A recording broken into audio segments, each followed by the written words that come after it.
शेवगाव तालुक्यातील देवटाकळी येथील मगर वस्तीमध्ये घरात घुसून 4 अनोळखी इसमांनी दाम्पत्याला मारहाण करत सुमारे 2,72,000 रुपये किमतीचे सोन्याचे दागिने आणि रोख रक्कम लंपास केल्याची घटना मंगळवारी 25 तारखेला मध्यरात्री घडली। या प्रकरणी शेवगाव पोलीस ठाण्यात गुन्हा दाखल करण्यात आलाय। फिर्यादी हरिभाऊ बाजीराव ओंबळे यांच्या राहत्या घरात रात्री 11 ते 11:30 वाजेच्या सुमारास 4 अनोळखी आरोपी जबरदस्तीने शिरले।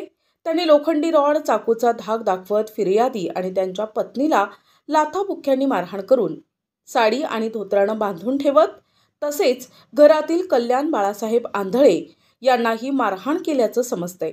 आरोपींनी घरातील सोन्याच्या अंगठ्या, मंगळसूत्रे, काळ्या मण्यांच्या पोती, कानातील दागिने तसेच 90,000 रुपये रोख रक्कम असा एकूण 2,72,000 रुपये किमतीचा ऐवज जबरदस्तीने चोरून नेला। घटनेनंतर आरोपी फरार असून त्यांचा शोध पोलिसांनी सुरू केलाय। घटनेची माहिती मिळताच पोलीस उपविभागीय अधिकारी राजगुरू, पोलीस निरीक्षक मुटकुळे, स्थानिक गुन्हे शाखेचे अधिकारी भोये तसेच सहाय्यक पोलीस निरीक्षक काटे यांनी भेट देऊन पाहणी केली। सध्या परिसरात परिस्थिती शांत असल्याचं पोलिसांनी सांगितलंय।